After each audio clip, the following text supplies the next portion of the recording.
গোয়ালঘরের সামনে বাঁধা ডাকাত দুটোর দুই সদস্য, একটাকে মেরে আধমরা করে ফেলা হয়েছে অপরজনের হাত থেকে। রামদায়ের ভয়ানক আঘাতে রক্ত ঝরছে, সেই রক্তে পরনের লুঙ্গি ভিজে লাল চকচকে হয়ে গিয়েছে নাজিরের দয়া সরে। তাই রক্ত বন্ধ করতে জাহিদের হাত দিয়ে দুর্বা আনিয়ে লাগিয়ে দিয়েছে ক্ষতস্থানে। মুমিনুল শাহ দুই হাত পেছনে রেখে শটান হয়ে দাঁড়িয়ে দেখছেন নাজিরের কাণ্ড।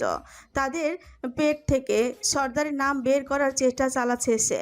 খানিক বাদে বাদে ধৈর্য হারিয়ে তেড়ে যাচ্ছে মারতে।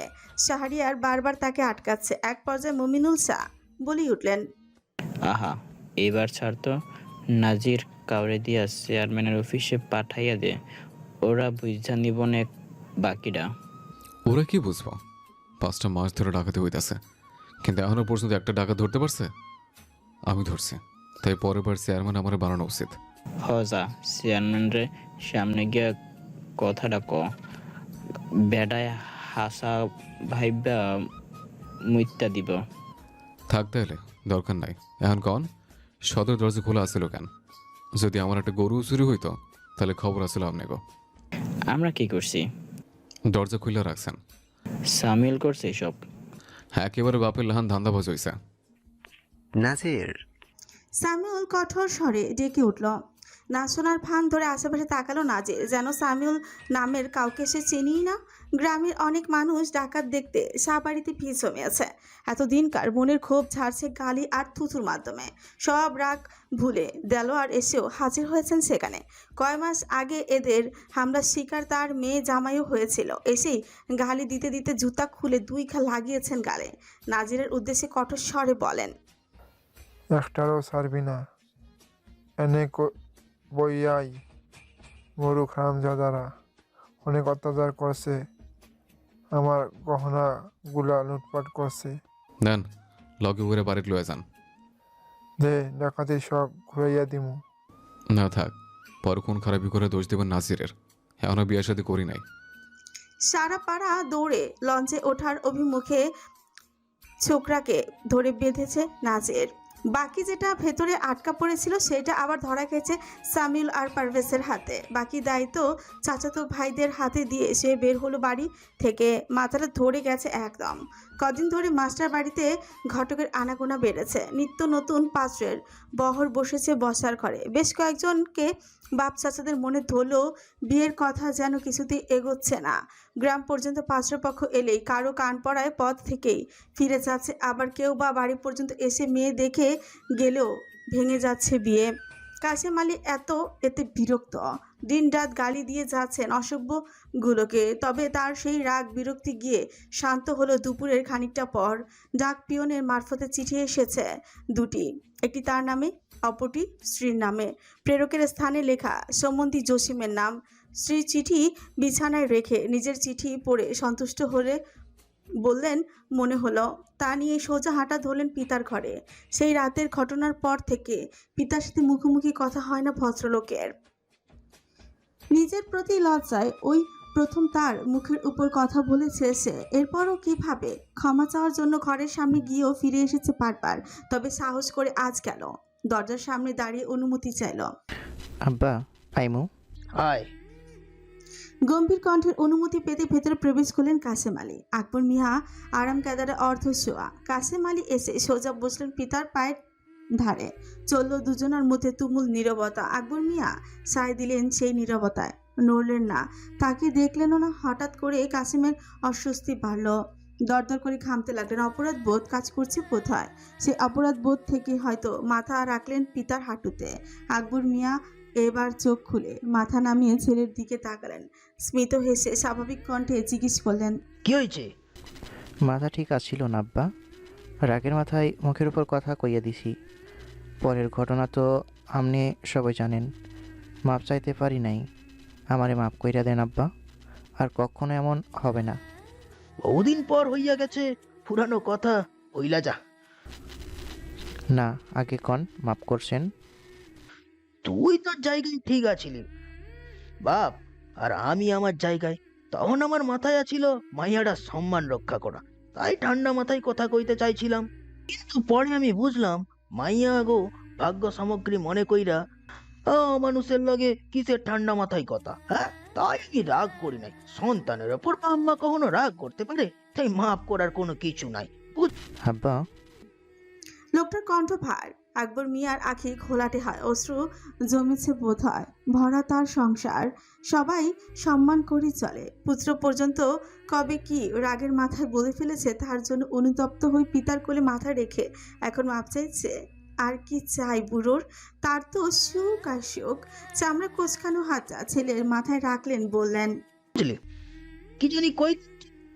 কাসেম আলী মাথা তুললেন, মূল কথাটা বলতেই ভুলে গিয়েছেন। চিঠিটা পিতার হাতে তুলে দিয়ে বললেন, তালেপের বড় মামার নিজের পোলার লগে আমাগো মিশ্রির সম্বন্ধ করতে চাই। আমরা রাজি থাকলে এই এই মাসে শুভকাজ সাইরা ওরে উঠাইয়া লইয়া যাইব। আকবর মিয়া চিঠিটা দেখলেন, পড়লেন, তবে ছেলের মতো আনন্দ তার মুখমণ্ডলে দেখা গেল না, বরং হলেন গম্ভীর। জিজ্ঞেস করলেন, ও আরিফা, হ কি জানি কি করে পোলায় লেখাপড়া? হ বিশ্ববিদ্যালয়ে পড়ে। তুই রাজি? কম পাত্র তো দেখি নাই আব্বা। যারা ওই বদনামটা শুনে তারাই মুখ ফিরাইয়া নেই। আবার কেউ রাজি হইলেও চাই যৌতুক। মাইয়া বিয়া দিলে তো আর খালি হাতে পাঠাবো না, কিছু না কিছু লগে দিমুই। তবুও যারা নিজ থাইকা চাইয়া নেই, তাকো কাছে কি করে মাইয়া ভালো থাকবো। তাই এই সম্বন্ধটা এখন মেঘ না চাইতেও পানি। আরিপও খারাপ না, ভালো পোলা। আকবর মিয়া মাথা নাড়লেন। কাসেম আলী জিজ্ঞেস করলেন, আমনের মতো কি আব্বা? মাইয়াডা রে কয়েক বছর নিজের থাইকা দূরে সরাইয়া রাখছস, এখন আবার সারা জীবনের লইগা পাঠাইতে চাও? তাও সরাসরি এইখানে যাওয়া যায় না, পানিপথে যাতায়াত করতে হয়। বছরে একবার দেখা হইব কিনা সন্দেহ। থাকতে পারবি মাইয়া ছাড়া? ভালো কইরা ভাব কাসেম। কাসেম আলী এবার মিলিয়ে গেলেন, চুপচাপ বসে রইলেন কিছুক্ষণ। মেয়েকে ছাড়া থাকার কথা ভাবনায় আসতে মনটা খারাপ হয়ে গেল। এতদিন বহু কষ্ট নিজেকে মানিয়ে নিয়েছিলেন, কিন্তু এবার তো সারা জীবনের ব্যাপার। আকবর মিয়া বললেন, মেচরি আমার নাতনি, আমি ওরে ভালোবাসি বাপ। হয়তো তোর সামনে, কারণ বাপের ভালোবাসার লগে কারো ভালোবাসার তুলনা হয় না। তবে আমি অনেক ভাইবা চিন্তা একটা সিদ্ধান্ত নিয়েছি। কি সিদ্ধান্ত? কিভাবে বলবেন ভেবেই হয়তো পাচ্ছেন না বৃদ্ধ। একটু সময় নিয়ে কথা গোছালেন। যদি তোর মাইয়া ভালো ঘরে বিয়া হয়, আর যখন ইচ্ছা তুই গিয়া তারে মন ভইরা দেখতে চাই পাইতে পারস, কিংবা বাড়িতে লইয়া আসতে পারস, তাহলে কেমন হইব? কন কি আব্বা? কন কি আব্বা? কেমনি? আপনি কি এই গ্রামের কোনো পোলার কথা কইতেছেন? অবাক হলেন তিনি। ও। এই গ্রামে এমন পোলা কই? তার উপর আমাগো মাইয়ার যোগ্য পোলা আছে। আমার মনে কয় আছে। কেডাই? সুবহান আলী শাহর বড় পোলা নাজির শাহ। কি? আবারও কথার মধ্যে বিরতি টেনে থামলেন আকবর মিয়া। সময় নিয়ে বললেন, এসব কি কন আব্বা? রসিকতা করেন? এটা রসিকতার সময় না। সাগো লগে আমাকেও বহু বছরের শত্রুতা। আমনের লগে কি করছে ভুলে গেছেন? আর ওই নাজির বিয়াদব পোলা কেমনে কি? আমি অনেক ভাবছি কাসেম, বহু বছর ধইরা শুধু ভাই ভাই আসতেছি, কিন্তু কোনো কুল কিনারা পাই নাই। আমি বৌরাত শান্তিতে ঘুমাই না বাপ। সেই ঘটনা স্বপ্নে ভাইসা বেড়ায়, কিন্তু সেই দিন হঠাৎ নাজির আমার ধ্যান কায়রা নিল। আমি বাড়িতে আইয়া আবারও ভাবলাম, হঠাৎ কায়রাল কুল খুঁজা পাইলাম, আমাকে মিচড়ি সুখী হইব। হইব না আব্বা, অভিশাপ বংশ। সব কয়টা খারাপ জানোয়ার, স্বার্থের লাইগা সব করতে পারে। আমরাও কি কম? আব্বা। তুই কি চাস তোর বাপ আফসোস নিয়া মরুক? না আব্বা। চাস না প্রতিশোধ নিতে? তাই আব্বা, শুধু সুযোগের অপেক্ষা। সেই সুযোগই এই বিয়া। কিন্তু আমার মাইয়াটার জীবন যে নষ্ট হইয়া যাইব। কিচ্ছু হইব না, আমারে বিশ্বাস করস না? করি না। তাহলে এই শেষবার বিশ্বাস কর, বলতে পারিস তোর কাছে এইটা আমার আবদার। কিচ্ছু হইব না, ওরে আগলাইয়া রাখার লাইগা আমরা সবাই আছি। হ্যাঁ গ্রামে বাস কার যে আমাকে মাইয়ার অনিষ্ট করার একটা ভুল হইয়া গেছে, ওইটা থাইকাই শিক্ষা পাইছি। আর কোনো ভুল হইব না, ওগো দিয়াই সব কলঙ্ক দূর কইরা প্রতিশোধ নিমু। আবারও কথার মধ্যে বিরতি টেনে থামলেন আকবর মিয়া। সময় নিয়ে বললেন, হতবিহ্বল দৃষ্টিতে তাকিয়ে রইলেন কাশেম আলী। মাথা ভন ভন করছে। নামটা বার দিক আউড়িয়ে আটকে উঠলেন। কাশেম আলী ভাবতে বসলেন, পিতার কোন আদেশ আজ পর্যন্ত ভাইরা অমান্য করেননি। প্রাইমারি গণ্ডি পেরোতেই মা হারিয়েছিলেন। বয়স 14 হতে হতে পিতা বিয়ে করে ঘরে তুলেন সৎ মা। সৈয়দুন নেসার হাতে 5 ভাই বোনের হাতে সঁপে দিয়েছিলেন, বলেছিলেন, আজ ঠিকাই ইনি হইল তো গো মা, কখনো মায়ের অসম্মান করবি না। বিনা বাক্যে ব্যয় তা মেনে নিয়েছিলেন সব ভাই বোনেরা। বিনিময়ে পেয়েছেন মাতৃ স্নেহ। তারপর তার বিয়ে দিলেন পারুলের সঙ্গে। যতই রাগ করুক না কেন, এটা অবশ্য মানতেই হবে যে পারুল নারীটির স্ত্রী হিসেবে অসম্ভব ভালো, সাথে ভালো শাশুড়িও। পিতার কথা মেনে নিয়েও কখনো অসুখী হননি তারা। সেখানে মেয়েও হবে না নিশ্চয়ই। বললেন, সাহারা রাজি হইব বইলা আমনের মনে হয় আব্বা? খালকাইটা কেউ কুমির ঘরে তোলে? সাহগো মতামতে কিছু আসে যায় না। কিছু আইলে সমাগমে কোনো বাতি যায় চাচাগো অমান্য করে। হ্যাঁ, অদ্ভুতভাবে হাসলেন আকবর মিয়া। সেই হাসি দেখে কিছু একটা আঁচ করলেন কাশেম আলী। ঘন ঘন মাথা নাড়ালেন। বৃদ্ধ বসা থেকে উঠে গায়ে ফুতুয়া জড়লেন। লাঠিটা হাতে তুলে নিয়ে বললেন, আমাগো লক্ষ্য নাজির শহরে রাজি করানো। তুই চিন্তা করিস না, কাউরে বলারও দরকার নাই। এইদিকে দিকের লাগে আমি আগে সামলাই নেবো। হ্যাঁ, তারপর সবাইরে জানাবো। কাশেম আলী আচমকাই বলে উঠলেন, সরলার কথা কি ভাবলেন আব্বা? ত্যায্য যে কইরা দিছেন, এটা তো সম্ভব না ধর্মীয় নিয়মের বাহিরে। থমকালেন বোধহয় বৃদ্ধ। রাগের মাথায় মুখে যা হাইছে কইয়া দিছি। এইবার কিছুই না। হাচাই আর সম্পর্ক রাখবেন না? এই বিষয়ে কোনোরূপ উত্তর না দিয়েই ঘর থেকে বেরিয়ে গেলেন তিনি। নাজির খাসির উপর পা ছড়িয়ে বসে আছে। সেই যে সকালে বাড়ি থেকে বেরিয়ে এসেছে, তারপর আর অমুখ হয়নি সে। মিল্টন আপাতত এখানে নেই। তাকে সে পাঠিয়ে দিয়েছে গুরুত্বপূর্ণ একটি কাজে। ক্ষেতে ধানের চারা লাগানো শেষ। কাদা মারিয়ে লতিফ আইলের আগাছা পরিষ্কার করছে। ওখানে একবার কচুলতি চাষ করবে নাজির এইবার। কদিন আগে কৃষি কর্মকর্তার থেকে পরামর্শ নিয়ে এসেছে সে। নাজির কারোরাকে পিছু ফিরে তাকালো নাজির। সুচোরার মাঝখানে বেশ কত ভাঁজ পড়ল। আমন ধানের জমি হয় সমতল ভূমিতে। এই জমিটাও সমতল। উত্তর পাড়ার সরু রাস্তার পাশ ঘেঁষে একেবারে। তবে এটা তাহার নয়, এলাকারই একজনের থেকে চাষের জন্য বর্গা নেওয়া। নাজির নিজের স্থানেই বসা, দৃষ্টি এখনো পেছনে স্থির। আকবর মিয়া এগিয়ে এলেন। ছেলেটার দৃষ্টি অবজ্ঞা করে লাঠিতে ভর দিয়ে দাঁড়িয়ে লতিফের ব্যস্ত হাতের দিকে তাকালেন। বললেন, আমন ধান চাষ করবি এইবার? নাজির উত্তর দিল না। ভেতরে বিস্ময়ে চাপিয়ে রেখে দৃষ্টি সরালো। ছোটবেলায় মাঠে খেলতে গেলে বহুবার নাম ধরে হাতের ইশারায় লোকটা তাকে ডাকতো, কিন্তু নাজির কাছে যেতই না। বড় চাচা বারণ করে দিয়েছিলেন, স্পষ্ট করে বলেছিলেন, ওই যে ওই মাস্টার বাড়ির কেউ ডাকলে যাবি না, কিছু দিলে খাবি না, ওরা আমাকে শত্রু। তোর আব্বার এই অবস্থা ওরাই করছে, তোরও মাইরে ফেলাইবো। সেই ভয়ে নাজির যেত না, দূরে দূরেই থাকতো, লুকিয়ে পড়তো ছেলেদের ভিড়ে। কিন্তু নওশাদ একবার তার অগোচরে গিয়েছিল, খেয়েছিল বুড়োর দেওয়া 8 আনার বনরুটি। নাজির শুনে তো ভয়ে শেষ, গলায় আঙুল চেপে বমি করিয়েছিল ভাইকে। তারপর বড় হতে হতে ভয় রূপান্তরিত হলো ঘৃণায়। বুড়ো গুরুত্ব না পেয়ে ডাকাডাকি বন্ধ করে দিল। মাঝে মধ্যে তাকিয়ে দেখতো শুধু, এক সময় সেটাও বন্ধ হয়ে গেল। তাহলে এই বুড়ো হঠাৎ এখানে কেন? আগ বাড়িয়ে বা কথা বলতে এসেছে কেন? সেদিন বাড়ির মেয়েকে ওই পরিস্থিতি থেকে মুক্তির পথ খুঁজে দেওয়ায় হতেই পারে। আকবর মিয়া বললেন, আমরা এইবার আর এই ধান লাগামু না। ধান কইরা শেষ, বছরের ধান করা শেষ। তা তোর বছরের ধান হয়েছে? হ্যাঁ। মুখ খুলল সে। আকবর মিয়া নীরব। কিভাবে কথাটা বলবেন বুঝে উঠতে পারছেন না, তবুও বললেন, টাকা ধরছস শুনলাম। হ্যাঁ। গরু চুরি করতে চাইছিল। হুম। নাওসাদ নাকি বিয়া করছে। হ্যাঁ, বহুদিন হয়েছে। মাইয়া কেমন? দেখতে শুনতে ভালাই, মনে কি আছে আল্লাহ জানে। তোর বাপে কেমন আছে? যে অবস্থা করছেন তারপরে কেমন থাকার কথা।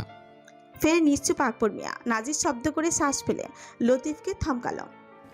তেরি তো একটা চারা নষ্ট করে, যত চারা নষ্ট হবো সব তোর মজুর থেকে কাটমো। লতিফ তটস্থ হলো, মনোযোগী হয়ে উঠল কাছে। আকবর মিয়ার উদ্দেশ্যে নাজির বলল, মাথার ভিতরে যা চলতেছে তা কয়ে বিদায় হন, ভাল লাগতেছে না, মেজাজ এমনিতেই খারাপ।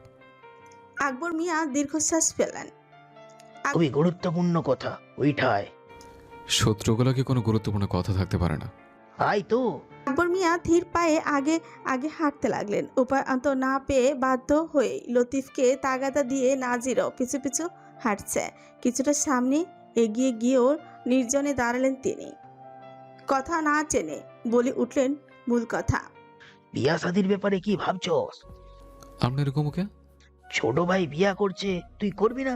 ঘর সংসার সামলানোর লাইগা তো কাউরে লাগে নাকি নাকি? কেন, মাইয়া দিবেন নাকি? উত্তরটা যেন মেঘ না চাইতে জল গম্ভীর মুখেই সামান্য হাসলেন।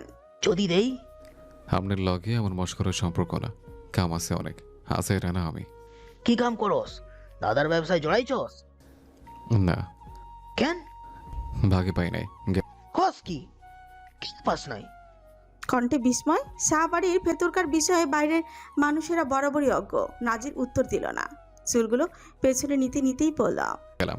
দুপুরের খাওন তো খাইয়া তোরে খুঁজতে খুঁজতে এই নে আইছি। কি মনে হয় মস্কর করি? নাজির শটান দাঁড়ালো, পেছনে দুই হাত রেখে গম্ভীর হলো নিজেও। আকবর মিয়া বললেন, আমাগো বাড়ির মাইয়ার লইগা প্রস্তাব আনছি, চিন্তা করিস না। সব থাইকা দামি রত্নই পাবি। তোর মতামত জানতে চাই না, তোর বাপের কানে কথাটা শুধু পৌঁছাইয়া দিবি। কোনটা? সেদিন 40,000 তাল মিস্ত্রি? শুধু মিছরি? ওই একই হইল, মতলব তো ভালোই আসছেন।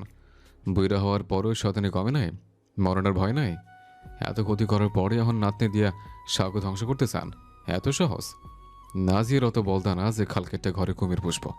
চালাক চালাকরা কখনো ঢাক ঢোল পিটাইয়া নিজের চালাকি কয় না, অন্যের কথায় ফাল পড়ে না, চোখ বন্ধ কইরাও করে বিশ্বাস করে না। চালাকরা যাচাই বাছাই কইরা নিজে যা দেখে তাই বিশ্বাস করে, ভাই বা চিন্তা সিদ্ধান্ত নেয়। আমার নিজের নাতনি দিতে চাইতাছি, চাচাকে কোথায় লাফাইয়া বাপের লগে পরামর্শ কইরা জানছস? মাস্টার বাড়ির দরজা তোর লাইগা খোলা। নিজের কথা শেষ করে অপরজনকে মতামত পেশের সুযোগ না দিয়েই বড় বড় কদম ফেলে চলে গেলেন বৃদ্ধ। নাজির ফ্যাল ফ্যাল নয়নে তাকিয়ে রইল তার যাওয়ার পথে। সব যেন মাথার উপর দিয়ে গেল। হঠাৎ এমন প্রস্তাবের কারণ কি? বুড়োর মাথায় চলছে কি? আসলে কি ব্যাটা খারাপ নাকি ভালো, নাকি মুখোশ পরা ভদ্রলোক? অন্ধকারাচ্ছন্ন একটি রাত, চারিদিকে ভেসে বেড়াচ্ছে কোনো ব্যাঙের কর্কশ ধ্বনি। আজ রাতে খেতে বসে অদ্ভুতভাবে বড় চাচার সাক্ষাৎ পেয়ে গেল নাজের।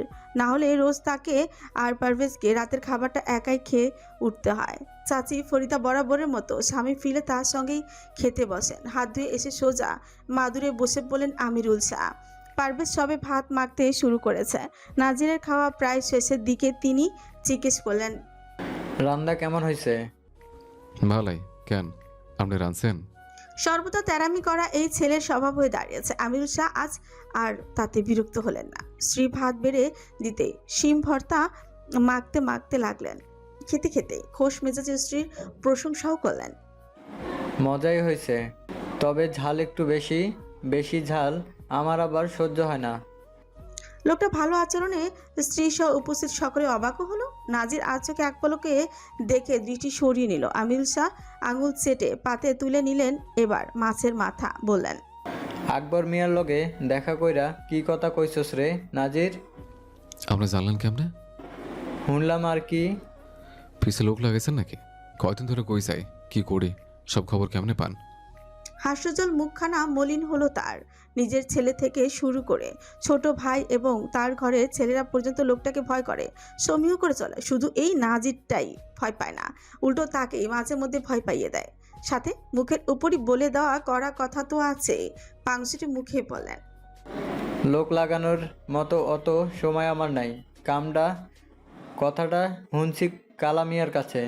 এই দোকান পার যাওয়ার সময় তোগো দুইজনের কথা একলগে দাঁড়াইয়া থাকতে শুনছে।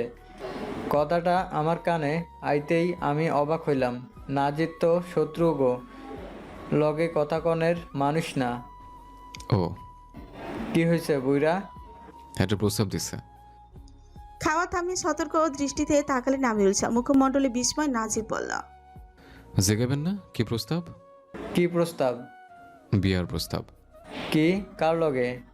হ্যাঁ, নাতনির লগে। বইটা আমরা নাচ জামাই বানাইতে চাই। কাশি উঠল আমিরুল স্যার। মুখের ভাত সম্ভবত গলায় আটকে গিয়েছে। ফরিদা দ্রুত স্বামীর মুখের সামনে পানি তোলেন।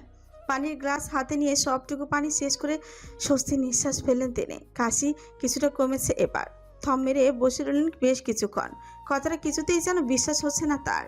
এত বছর পর কি চাই ওদের, কি চলছে বুড়োর মাথায়? খাওয়া শেষে হাত ধুয়ে বাবার খাবার নিয়ে উঠতেই যাচ্ছিল নাজের। তাকে থামিয়ে দিয়ে তিনি বলে উঠলেন, কোন মাইয়া? সেই দিন বিচার হইল যে, হ্যাঁ, তুই কি কস? কিছু কখনোর সুযোগ পাই নাই। বইরা আমারে ভাব দিল না, শুধু কইল ভাব, সময় নে। রহস্যর গন্ধ পাইতেছি। হঠাৎ কইরা নাতিন দিতে চায় কেন? বাপ দাদার মতো ভুল করিস না নাজির। খালকাইটা বাড়িতে কুমির ঢুকিস না। বলত মনে হয় আমারে। আরেকবার কইলে মুখের উপর না করে দিবি। আমি নিজে তোর বিয়া দিমু, উচ্চ বংশীয় সুন্দরী মাইয়াল আইনা দিমু। তুই চিন্তা করিস না বাপ। ওরা ভাবছে বাপ ছাড়া নাজির শাহ একলা, কিন্তু তোর পাশে তোর চাচারা আছে। কত যে আছে তো দেখা শেষ। নিজের পোলার কথা ভাবেন। বড় পোলা বিয়ে দিলেন, মাইয়া বিয়ে দিলেন, কিন্তু ছোট পোলাটা এমনি বিয়ে না দিয়া বেকার বসে রাখছেন কেন? সামিল ভাইয়ের লগে কামে বাড়ান। পরে দেখা যাইব আপনার মতো আপনার বড় পোলায়ও ছোট ভাইরে ঠকাইয়া থাকলে সব ভোগ করতেছে। যতই হোক, রক্ত তো। বিদ্রুপপূর্ণ শোনালো নাজিরের বাক্যগুলো। আমিরুল স্যার চোয়াল শক্ত হলো, কড়া স্বরে বলে উঠলেন, তুই কার লাহান হইছস? বাপের লাহান? একদম না, একেবারে বড় চাচা আমরুল শাহর বান পাইছে। খাবারের থালা আর জগ ভর্তি পানি নিয়ে বাবার ঘরের দিকে চলে গেল নাজের। আমিরুল স্যার থমকায়। গলা দিয়ে খাবার আর নামতে চায় না। নাজির সত্যিই যেন তার প্রতিচ্ছবি। যুবক বয়সে তিনিও তো এমনই ছন্ন ছাড়াই ছিলেন। কারোর কথা শুনতেন না, পিতার মুখে মুখে তর্ক করতেন। তাহলে কি এই ছেলেও তার পথেই হাঁটছে? তবে তো ঘোর বিপদ নাচছে শাহ বংশের উপর। খাওয়া ছেড়ে হাত ধুয়ে উঠে কাচারি ঘরে চলে গেলেন তিনি। ধরালেন একটা চুরুট। চিন্তায় মাথা ভার হয়ে আসছে। এই ছেলেটা কি শান্তি দেবে না একটু? সবকিছু গোছগাছ করে ফরিদাও ঘরে এলেন। জিজ্ঞেস করলেন, খাওন ফালাইয়া চইলা আইছে কেন? কি হইছে? কিছু হয় নাই, তবে হইতে কতক্ষণ? কি? তোমার ভাই কই? বহুদিন তারে দেখি না। আব্বাসের দেখা খবর পাঠাও, আমি নাজিরের বিয়া দিমু। ফরিদা মাথা নাড়িয়ে চলে গেলেন। সোবাহান আলী শাকে বসিয়ে ভাত মাখালো নাজের। রাতে আর সকালের খাবারটা সেই খাইয়ে দেয় বাবাকে। দুপুরেরটা খাওয়ায় কলিমের মা, নইলে বিথি। গোসলটাও মাঝে মধ্যে নাজির করায়। ছেলের হাতে তৃপ্তি করে খান লোকটা। যেন সদ্য জন্মানো এক বাচ্চা ছেলে। বাবাকে খাওয়াতে খাওয়াতে এক পর্যায়ে নাজির পড়ল। কথা ছিল আব্বা, কেমনে যে কই। বাড়িয়ে দেওয়া লোকমা তুললেন না সুবাহান শাহ। ভ্রুকুচকে ছেলের মুখের দিকে তাকিয়ে রইলেন। কাঁধে স্নেহ ভরা হাত রেখে মুখ দিয়ে শব্দ করলেই লালা বের হয়। নাজির তা মুছে মুখে পুনরায় জোরপূর্বক খাবার ঠুকিয়ে দিল। চিন্তার কিছু না, খাও তো। থেমে বলল, আকবর মিয়া আছে না, ওই যে মাস্টারবাড়ির বুইরা, হঠাৎ কইরে হ্যাঁ নাতিন লাইকে বিয়ার প্রস্তাব দিছে। দেওয়ার পর কইল তোমরা জানাইতে, তুমি যা সিদ্ধান্ত নিবা তাই মাইনা নিতে। লোকটা থাম মেরে রইলেন। মাথার চুলে বহু আগে পাক ধরেছে। থুতনির নিচে অল্প একটু দাড়ি। নাজির ছেটে দেয় প্রতি সপ্তাহে। এবার সে চুপচাপ খাওয়াতেই লাগলো। সময় দিল ভাবার। যদিও সে জানে উত্তরটা বড় চাচার মতো না হবে, তবুও ইশারা দেখতে চায়। খাওয়া শেষে মুখ মুছিয়ে এটো থালা বাসন রেখে এলো নাজির। সুবহান আলী শাহ হাতের ইশারায় কাছে রাখলেন তাকে। মাথায় হাত বুলিয়ে আদর করলেন। ছেলেটার জন্য বুক ফেটে যায় তার। বাবা হিসাবে নিজেকে ভীষণ অকৃতজ্ঞ লাগে। আর যদি সুস্থ থাকতো তাহলে কি আর ছেলেটাকে কেউ ঠকাতে পারতো? নাকি এত কষ্ট করতে হতো তাকে? সেই অল্প বয়স থেকেই পরিশ্রম করছে ছেলেটা। বাপ ভাইয়ের দায়িত্ব তুলে নিয়েছে নিজের কাঁধে। এই দিক দিয়ে একেবারে বাপের মতনই হয়েছে তিনিও। জোয়ান বয়সে নিজের বাপের কথা মেনে চলেছেন, সেবা যত্ন করেছেন। এই পর্যায়ে এসেই আবারও আটকে ওঠেন সুবহান আলী শাহ। ছেলে পুরোপুরি বাপের মতো হলেও তো সমস্যা। নরম মানুষদের এই বিষাক্ত নগরীর অমানুষেরা শকুনের মতো খুবলে খায়। যেভাবে তাকে খেয়েছিল, চোখ ঘোলাটে হয়ে ওঠে লোকটার। হয়ে যান অস্থির অস্থির চিত্তে, হাত নাড়িয়ে নাড়িয়ে মুখ দিয়ে শব্দ করেন। নাজির ফ্রিকুচকে তাকিয়ে দেখে, বুঝতে বেশি একটা সময় লাগে না, আশ্বস্ত করে বলে, কোনো চিন্তা নাই, এই নাজির সারে ভাঙবো এমন কোনো মানুষ এখনো পয়দা হয় না আব্বা। তোমার এই অবস্থা যারা করছে তাকে সবকটার অবস্থা এমনই হইব। শুধু আর একটু সময় দাও, পায়ের তোলার মাটিটা আর একটু শক্ত করে, তারপর শুরু হইবে প্রতিশোধের খেলা, ভয়ানক প্রতিশোধ, সেই গ্রামবাসী দেখব। সুবহান আলী শাহ আশ্বস্ত হন, ছটফটানি চিন্তা কমে, নিষেধ করেন কখনো যাতে কারো কোনো ক্ষতি না করে। নাজির মাথা নাড়িয়ে মেনে নেয় তা। জিজ্ঞেস করে, ওই বিষয়তে কিছু কইলেন আব্বা? লোকটা পুনরায় মুখে শব্দ করে, ইশারায় কথা বলে। চোখ জলজল করছে তার। অবাক হয় নাজির, বিশ্বাস করতে চায় না কিছুতেই। আশ্চর্য হয়ে জিজ্ঞেস করে, হাসায়? মাথা নাড়ায় তিনি। ছেলের হাত শক্ত করে ধরে ফের বলেন একই কথা। এই প্রথম বাবার মতের সঙ্গে অমিল হয় তার। বিস্ময় কিছুতেই যেন কাটছে না। সেই ভাবনা আর চিন্তায় সারা রাত ঘুম হয় না আর। এপাশ ওপাশ করে ফজরের আজানের শব্দে বিছানা থেকে উঠে গিয়ে অজু করে যায় মসজিদে। মসজিদ বলতে গেলেই ফাঁকা। এই মাত্র এক কাতার ও ঠিক মতো মানুষ দিয়ে পরিপূর্ণ হয়নি, অথচ এই মসজিদেই জুম্মার দিনে দাঁড়ানোর জায়গা হয় না।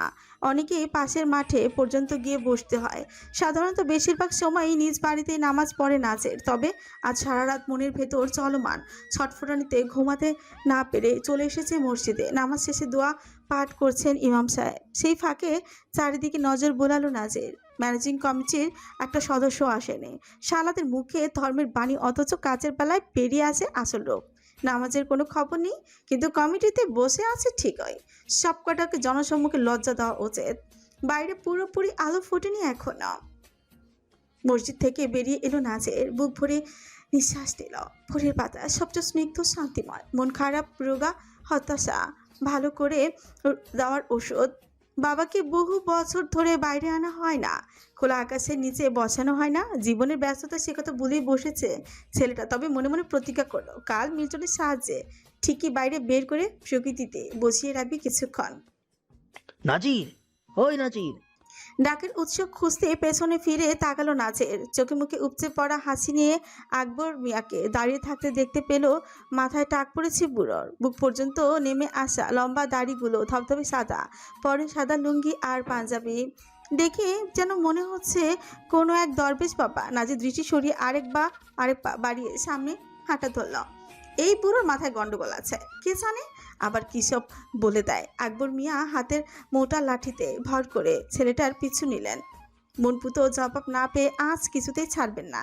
তালেব, রুহুল, মাসুমরাও দাদার সাথে রোজ মসজিদে আসে, আজও এসেছে। দাদার কাণ্ড দেখে দুই ভাই অবাক হলো। সম্পূর্ণ এড়িয়ে গেল হয়তো বুড়ো থেমে যাবেন, কিন্তু নাজিরের ধারণা ভুল প্রমাণিত করে দিয়ে তিনি ডেকে চলেছেন। নাজিরের কদম থির হলো, বিরক্তি নিয়ে সাড়া দিল। সমস্যা কি? বিন্না বলে মেজাজ খারাপ করতে আইয়া পড়ছেন? হন আমার কথা, তোর আব্বারে কইছিলি কি নাটক করবি না? কইছিলাম। কি কইছে তোর আব্বাই? আমতামতা করলো নাজির। তৎক্ষণাৎ উত্তর দিতে পারল না। আশেপাশে তাকে শ্বাস দিল। দূরের তালগাছে বাবুই পাখি বাসা বেঁধেছে, সেদিকে স্থবির হয়ে তাকিয়ে রইল কিছুক্ষণ। আকবর মিয়া উৎসুক দৃষ্টিতে ছেলেটার দিকে তাকিয়ে আছেন। শেষমেশ বিরক্ত হয়ে বললেন, কস না কেন বেটা, রাজি হয়েছে তো? হইলেই কি? আব্বাই রাজি হইলে বুঝি আমনে গো বাড়ির মায়েরা আমি বিয়া করবো? অসন্তুষ্ট হলেন আকবর মিয়া, যেন তিনি আগে থেকেই জানতেন সব। বললেন, তাহলে আর কি, আয়োজন শুরু করি। মায়া তো দেখছসই, আলাদা কইরা আর দেখা দেখি দরকার নাই। দিনক্ষণ তোরা ঠিক করবি নাকি আমরা করব? চাচাকে লইয়া কাল পরশু তবে আয়। আমার বাড়ির দরজা তোর লইগা সবসময় খোলা, বুঝলি? শুভ কাজে দেরি করতে নাই। আমি রাজি না, আমার চাচারা জীবনও রাজি হইব না। তোর বাপ রাজি, এইটাই গুরুত্বপূর্ণ। তোর চাচাগো আকবর মিয়া তো শুনলেই আবার গুনায় ধরে না, হ্যাঁ? সুকোচকা নাচে বিরক্তি নিয়ে বলে, অত ছোট মাইয়ে বিয়া করবো না। ও আমার সংসারে কি বুঝবো? আমার সংসারে অত রাজার হালে থাকতে পারবো না, কাম করে খাইতে হইব। কই ছুডো, কয়েক মাস পর 15 হইব। হ্যাঁ, তাছাড়া ছুডো মাইয়াই তো ভালা, নিজের প্রতি শিখাইয়া পড়াইয়া বড় কইরা নিবি। নিজের মতো শিখাইয়া পড়াইয়া বড় কইরা নিবি, স্বামী ভক্ত হইব রে। খাইয়ে দেওয়ার দরকার নাই, বিয়া করে সংসারে বাদ দিয়ে বউ পাইলা বড় কর্ম। আমি প্রথম বিয়ে করাইছিলাম 12 বছরের মাইয়া, তো দাদার বেলায়ও অমনে ছিল। এমনকি বিয়ার কালে তোর মায়ের বয়স ছিল 12 কি 13। আমি নিজে ঘটকালি কইরা তোর বাপের বিয়া দিছি। তো কার কি হয়েছে? এইটাই মাইয়া মানুষের বিয়ার উপযুক্ত বয়স, বুঝলি? আমার আব্বার বিয়ে আপনি দিছেন? হ, তোর মাই তো আমার বাকি কথাটা শেষ করতে দেওয়া হলো না পৃথ্বকে।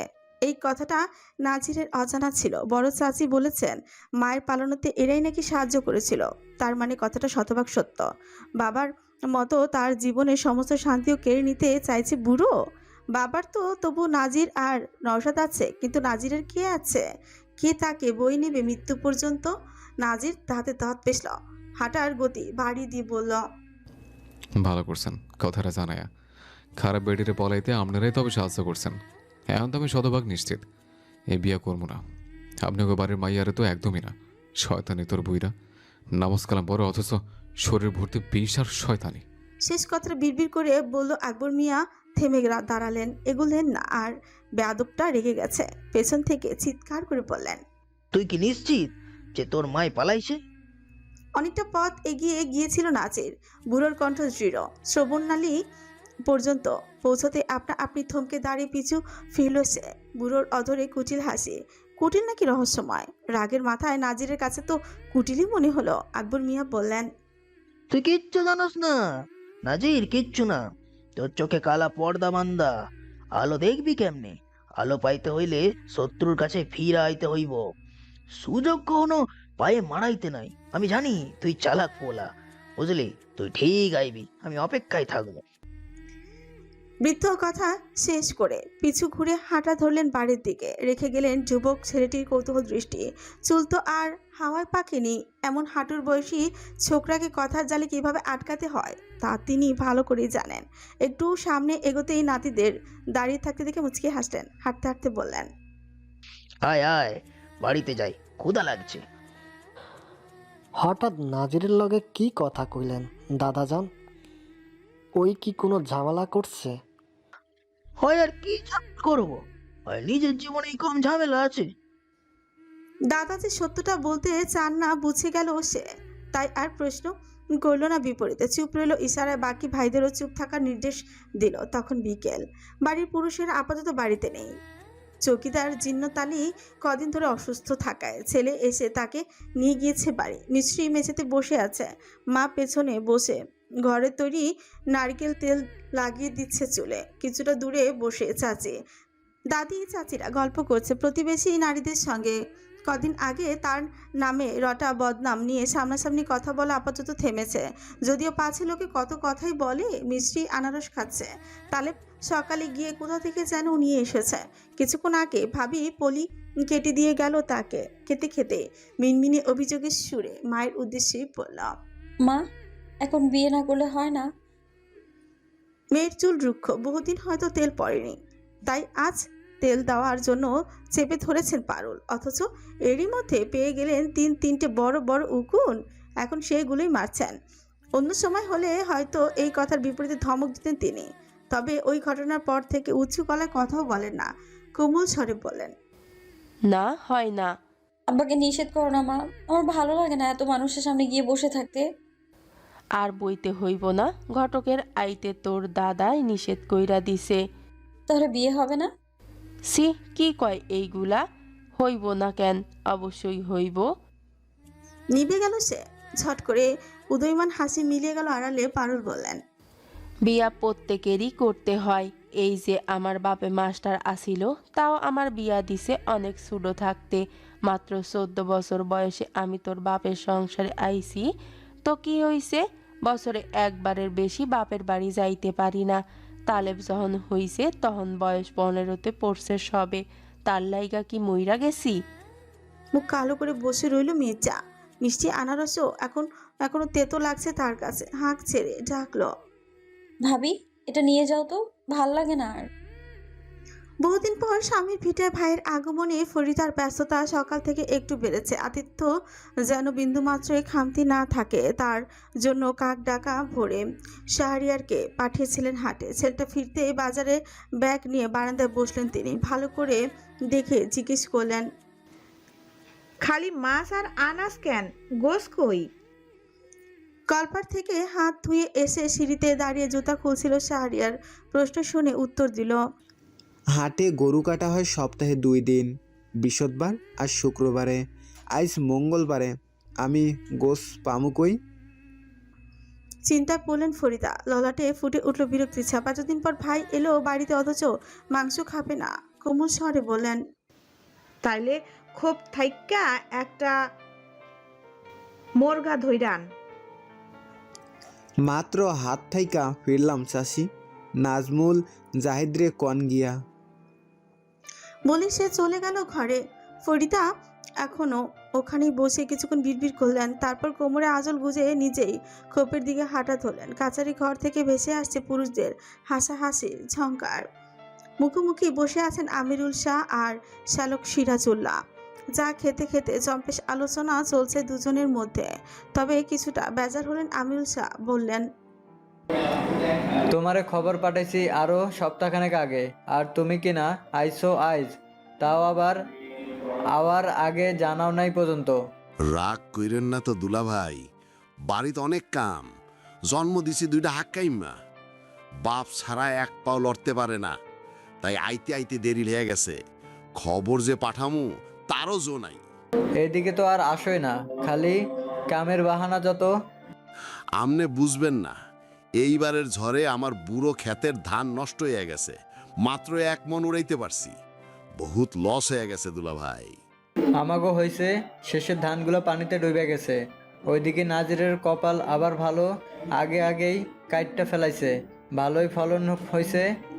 অনেক দিন দেখা হয় না, তা কি করে নাজিরে? কি করে না হেডা কও। বাড়িতে ঢুকতেই হেই বিশাল গরুর খামার দেখা যায়। ওইটা হেরোই একবার ঈদে 3টা গরু আর 2টা খাসি বেচছে। লগে ক্ষেত করে কয়দিন আগে ধানের মিলও দিছে। কত কইরা কইলাম আমাগো ব্যবসায় লগে যোগ কর, রাজি হয় না। না, উল্টা কয় ওর বাপের ভাগের সবকিছু নাকি আমাগো ভোগ কইরা খাইতাছি। ইদানিং একটু বেশি লাফাইতেছে, কাউরে মানে না। মাঝে মাঝে তো আমারও ডর লাগে ওরে। বিয়া দিয়া দেন, বয়স কম, বাপ মা কাছে পায় নাই তাই এমন করে। আমার সাদ্দামও এমন করত। পরে বিয়া দিয়া ঘরে বউ আনতেই ঠিক হয়ে গেছে। বাপের কথায় এখন ওঠে আর বসে। হেল লাগে তো তোমারে ডাইকে আনছে। একটা মাইয়া দেহ সিরাজ, গরিব ঘরের মাইয়া লাগবো, সমাজে যাতে কানঠাসা হয়। ভাইটাই থাকবো না, এমন মাইয়া খোঁজ করো যাতে এক বেডারে অনেক মাইয়া বিয়া দিতে পারতাছে না টেহার অভাবে। তয় দেখতে সুন্দরী হওয়া চাই। বড়লোক ঘরের মাইয়া দিয়া আবার সংসার হয় না। জামাইরে উপর মাতব্বরি করার পায়তারা করব।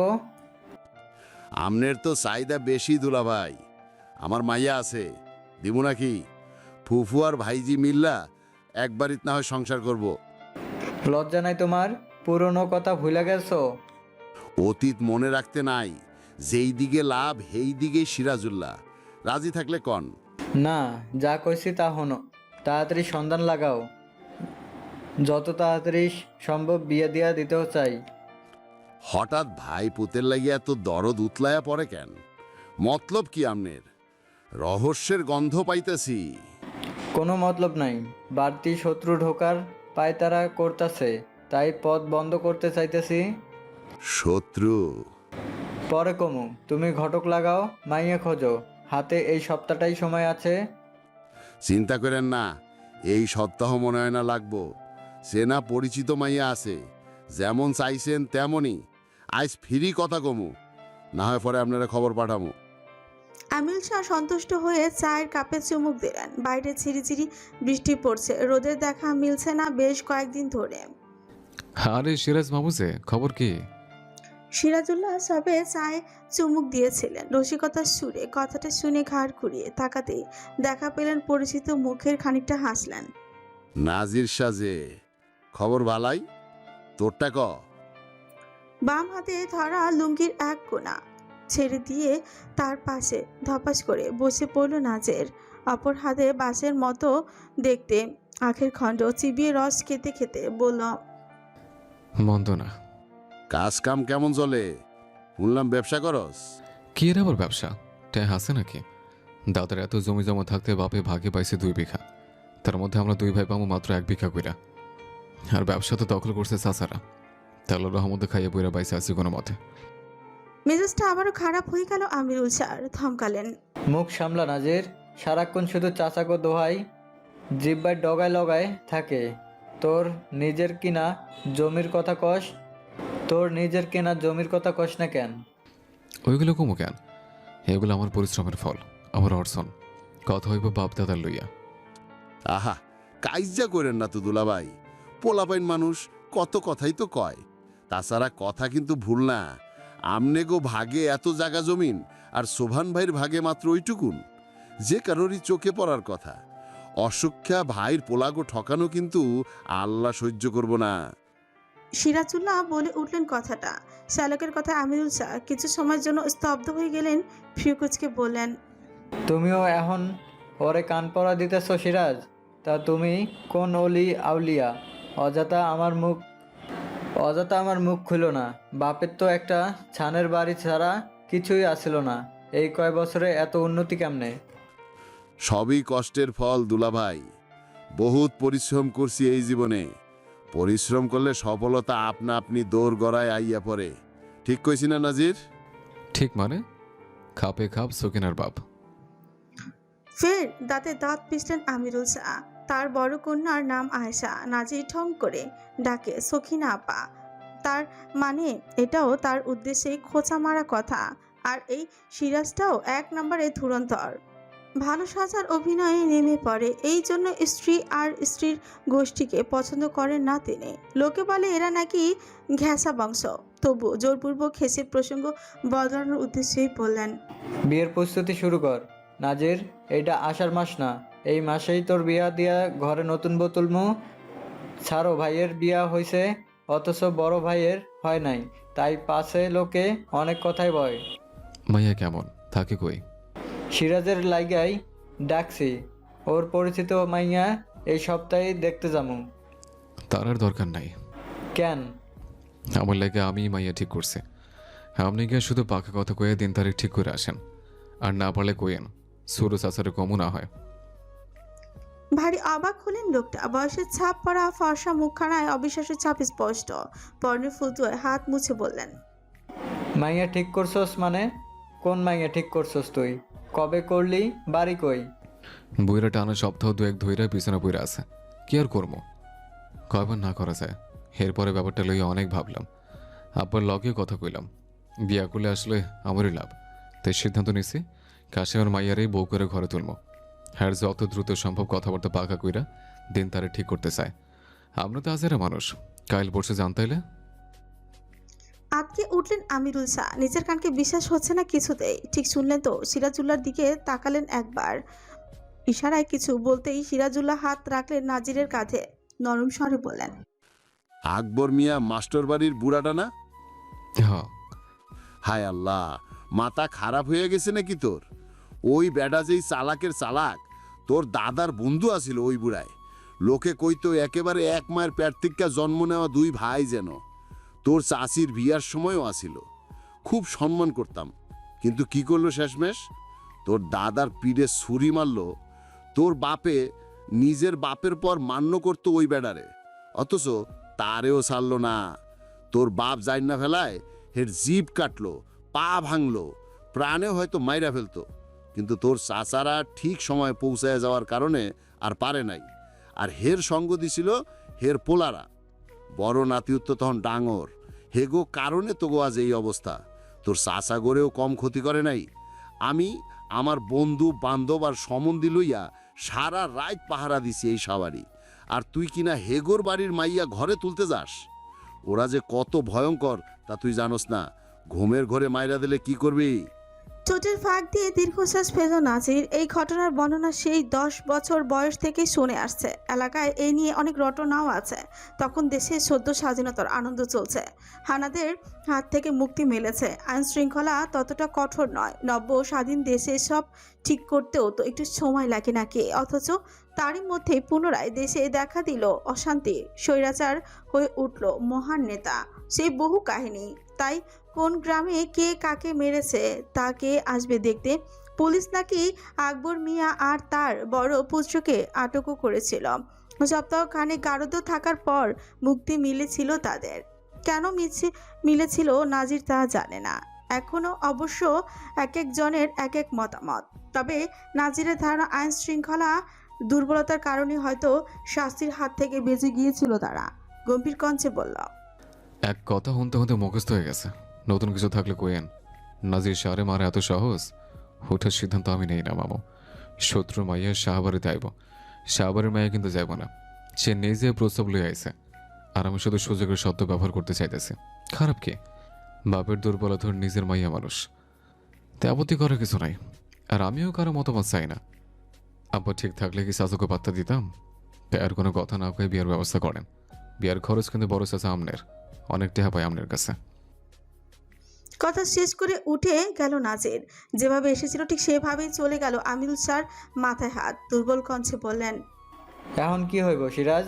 এই পোলা আমার কোনো কথা শোনে না, তুমি তো নিজ চোখেই দেখলা। পোলাই কিন্তু চালাক আছে, কথাও যুক্তিও আছে। ওই বলদ বাপের ঘরে এমন চালাক পোলা কেমনে পয়দা হইল? নাকি নাসরিনের অন্য জায়গায় শখ করা ছিল দুলাভাই? সেই অপকর্মের ফসল। সশব্দে হাসলেন সিরাজউল্লাহ। আমিরুল শাহ বিরক্ত হলেন এতে, মুখ পাকিয়ে বললেন, চুপ থাকো মিয়া, তুমি জানতা না ওই বেডি কেমন আছিল? আর চক্কর থাকলেও পোলার চেহারার বাপ দাদার মতন কেমনে হয়? একেবারে হুবাহু আব্বার নাক কান পাইছে, আর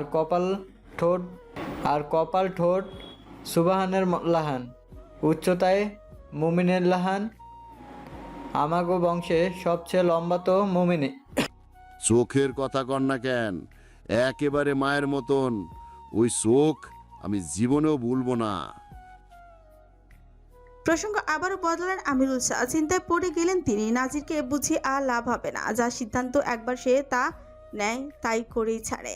তবু ছোট ভাইয়ের সঙ্গে একবার শেষ পরামর্শ করে দেখবেন।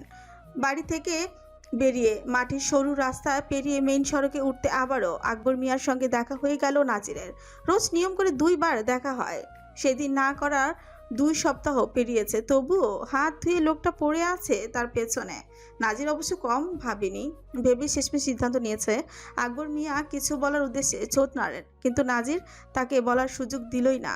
হাত থেকে আখের শেষ অংশটুকু ঢিল মেরে দূরে ফেলে দিয়ে আগের সেই বলে উঠল, মেজাজ খারাপ, কথা কইন না তো। উত্তর কি একই? না, বদলাইছে। রাজি আমি। বড় চাচার লাগে মাত্র কথা কয়ে আইলাম। আশা করি 2-1 দিনের মধ্যে এরা আপনাকে কাছে যাইব। আকবর মিয়া প্রথমে অবাক হলেন, পরপর মুখমণ্ডলে প্রকাশ পেল চাপা আনন্দ। বিড়বিড় করে আলহামদুলিল্লাহ বলে ত্যাগ করলেন স্থান। নাজিরের মতো ঘাড়তারা ছেলে যে এত দ্রুত রাজি হয়ে যাবে বিশ্বাস করতে কষ্ট হচ্ছে তার। এই নিয়ে গতকালও ছেলেটা বৃদ্ধের সঙ্গে তেড়ামি করেছিল, অথচ আজ দ্রুত পা চালালেন তিনি। এবার তিনি বাড়ির সবাইকে জানাতে হবে খবরটা। এতদিন ওই ছেলের মতামতের জন্যই তো জানাতে পারেননি। মিশ্রের দিনগুলো বিশেষ ভালো যাচ্ছে না।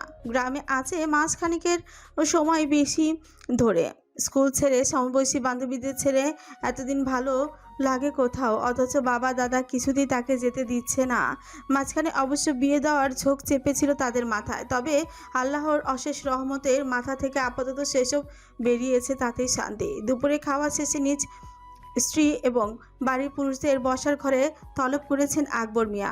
সুজন বাদে যথাসময় বাদ বাকি সকলে এসে উপস্থিত হয়েছে সেখানে। আকবর মিয়া এসে বসলেন। নিজের তুলো নরম বালিশ বিছানো কেদারায় হাতলে 2 হাত রেখে পিঠ ঠেকালেন পেছনে। সৈয়দুন নেসা জিজ্ঞেস করলেন, সবাইরে ডাকলেন যে, গুরুত্বপূর্ণ কিছু কইবেন? একটু সময় নিয়ে নিজেকে গোছালেন তিনি, তারপরে শুরু করলেন। মেজরের বিয়া দিমো কইছিলাম, কিন্তু মন মতো পাত্র না পাইয়া শেষমেশ ঘটকরে আইতে নিষেধ কইরা দিছি। তার উপরে কিছু মানুষ এখনো আমাগো মাইয়ার বিরুদ্ধে। পুত্ররা মাথা নাড়িয়ে সহমত পোষণ করলো। নাতি তালেব বলল, বড় মামাকে চিঠির মাধ্যমে আরিফকে মিশরির বিয়ের প্রস্তাব পাঠাইছে। ওইটা নিয়ে কি ভাবলেন দাদাজান? প্রস্তাব কিন্তু বালা। তা ভালো, কিন্তু সারা জীবন কি আর মাইয়া বরিশাল পইরা থাকবো নাকি? তোর বাপেই প্রথম আমার বিরুদ্ধে গিয়া আমার নাতনিরে অত দূরে দিয়া রাখছিল, কিন্তু এইবার আমি আর দিমু না। যখন লঞ্চে উঠে তখনই তো আমার ডর লাগে। তাহলে পাত্র আমি ঠিক করে রাখছি, বাড়ির মাইয়া চোখের সামনেই থাকবো, যখন ইচ্ছা তারে দেখতে পারবো। পোলা কেটা? নাজির সাহ। মুহূর্তেই যেন স্থানটিতে বিস্ফোরণ ঘটল বৃদ্ধর মুখে। এমন একটি কথা কেউ আশাই করেনি যেন। শুধু স্ত্রী সৈয়দুন্নেসা এবং ছোট পুত্র কাসেম আলী শান্তই রইলেন। দুজনে আগে থেকে সবটা জানেন। স্ত্রীর সঙ্গে পরামর্শ না করে পারিবারিক কোনো সিদ্ধান্ত বৃদ্ধ নেন না। মাসুম ক্ষেপে উঠল। এই প্রথম আপনার লগে আমি একমত না দাদাজান। আমার বইন আমি কিছুতেই বাড়িতে দিব না। আর নাজিরে তো আমার একদমই পছন্দ হয় না। হারামজাদাই বেয়াদব, ওর লগে বিয়া দিয়া আমার বইনের জীবন ধ্বংস করবো নাকি? আব্বা আপনি কিছু কর না কেন? কাসেম আলী নিচু স্বরে বলেন। আমার কোনো আপত্তি নেই, আব্বাই আমারে আগেই জানাইছে। তারপরেও কেমনে? নাজির খারাপ না, চরিত্র ভালো, পরিশ্রমী পোলা। এরা খারাপ কিছু কইতে পারবো না, সবার বিপদে আগাইয়া যায়। শুধু একটু ঘাউড়া, মুখের ওপর সত্য কথা কইয়া দেয়। খারাপ হইলেও সেই দিন ওই বিচার সবার বিরুদ্ধে গিয়া আমাকে মিছরির পক্ষে কথা কইতো। আকবর মিয়া বললেন। কিছু সময়ের জন্য চুপ রইল মাসুম, তার সাথে সাথে রুহুলও খেপা। নজরুল আলম বললেন, কার মনে কি আছে জানে না আব্বা? নিজেকেও মাইয়ার জীবন লইয়া খেলতে পারি না আমরা। যতই হোক শাহ বংশের পোলা হয়, আমাগো মিশরি কি পাঁচ ঘাস কিছু বোঝে? আমার সিদ্ধান্তর ওপরে তোর ভরসা নাই নজরুল? আমি কি কখনো তোর লইগা ভুল সিদ্ধান্ত নিছি? বল। তা নেন নাই আব্বা, তবুও কাসেম রাজি, তোগো আম্মাই রাজি, তারপরেও তোর এই কথা কস কেমনে? আমি ভাইবা চিন্তা সিদ্ধান্ত নিছি। কাসেমের মতো এই প্রস্তাব দিছি, বুঝলি? নাজির কি কয়, রাজি ওই? রাজি। 2-1 দিনের মধ্যেই চাচারা 3 তারিখ ঠিক করতে আইব। তালেব বুদ্ধিমান পুরুষ। বাকি ভাইদের মতো হুটহাট ও রাগের মাথায় সিদ্ধান্ত নেওয়া তার চারিত্রিক বৈশিষ্ট্যের সঙ্গে বেমানান। কথাও বলে কম। ভেবেচিন্তে মাসুম ক্ষিপ্ত হয়ে বলল, আমি রাজি না। ওই বাড়ির আমি আমার বোন দিমু না, আব্বাই রাজি থাকলেও না। নিজের কথা শেষ করে হনহনিয়ে চলে গেল ঘরে। কাসেম আলী করুণ দৃষ্টিতে তাকালেন পিতার দিকে। আকবর মিয়া আশ্বস্ত করলেন, বয়স কম, রক্ত গরম, ঠিকই বুঝবো, একটু সময় দে। আমি জানি না আব্বা আপনি কেন এই সিদ্ধান্ত নিছেন, কিন্তু অতীত নিশ্চয় ভুলেন নাই। নিজেকেও স্বার্থসিদ্ধির চক্রে ওই ছোট মাইয়াটার না আবার ক্ষতি হইয়া যায়। অতীত ভুলি নাই, তবে এইটা আকবর মিয়ার নাতনি। কারো এত বড় কলিজা নাই যে আমার নাতনির দিকে হাত বাড়াইবো। আকবর মিয়ার পোলা নাতিরা কি মইরা গেছে নাকি শরীরে জোর কইমা গেছে? মাইয়া বাড়িতে থাকার কারণে কিন্তু এই বইলা ক্ষমতা আমাকে কম নাই। কেউ গায়ে হাত লাগাই তাইলে ওই হাতটা আমি কাইটটা দিব। প্রয়োজন হইলে আমার মতন গুলি চালাইয়া দিবি, তবু শত্রুকে কখনো ছাড় দিবি না। নজরুল আলম এ পর্যায়ে এসে হয়তো পিতার কথার অর্থ তার বুঝতে পারলেন, তাই চুপ করে রইলেন। তবে সেই আলোচনা শেষ হলো না, চলতে থাকলো আরো বিভিন্ন বিষয়ে কথাবার্তা। রাতের আধার কেটে ধরণীতে ফিরেছে সূর্যের সফেদ আলো। বেলা বাড়ার পূর্বেই গৃহস্থালির সমস্ত কাজ শেষ করে দুপুরের রান্নার আয়োজনে লেগে পড়েছে বাড়ির গৃহিণীরা। আকবর মিয়া এবং নাজিরের পাশাপাশি যেই ফসলি জমি রয়েছে সেখানেই বসেছে দুই পরিবারের ছোটোখাটো একটা বৈঠক। শাহবাড়ির মাত্র 3 জন সেখানে উপস্থিত, আমিরুল শাহ, মুমিনুল শাহ আর সামিউল শাহ। বাকি ছেলেদের এই ধরনের কোনো বৈঠকে জোরপূর্বক উপস্থিত রাখার প্রয়োজন মনে করে না তারা। মাস্টার বাড়ি থেকে এসেছে আকবর মিয়া, নজরুল আলম, কাসেম আলী আর তালেব। মাসুম, রুহুল, সুজন এই সম্বন্ধে রাজি না থাকায় আসেনি। মাস্টার বাড়ির ভেতরে প্রবেশ অনিচ্ছুক থাকায় দুই পরিবারের সুবিধার্থে এই বৈঠকে আমিরুল শাহ নিজেই এইখানেই ডেকেছেন। তাই তিনি নীরবতা ভেঙে কিছুটা কটাক্ষ করে বললেন, শেষ পর্যন্ত আমার ভাতিজার কান পড়ায় দিয়েই ছাড়লেন। এই দুনিয়াতে কি পোলা মানুষের আকাল পড়ছিল? আমাকে বাড়ি কেন একটু কি ডর নাই? আকবর মিয়ার গম্ভীর মুখখানায় এক ছটা হাসি ফুটে উঠল। বুক সমান সাদা দাড়িতে হাত বুলাতে বুলাতে নরম স্বরে বললেন, ডর ছিল না, এর পোলা হইয়া আমরা কেমনে থাকবো বলতো? আমার পোলা নাতনিকেও এই শিক্ষা দিয়াই বড় করছি, আল্লাহ ছাড়া কাউরে ডরাবি না। চাপার জোর এখনো কমে নাই দেখি।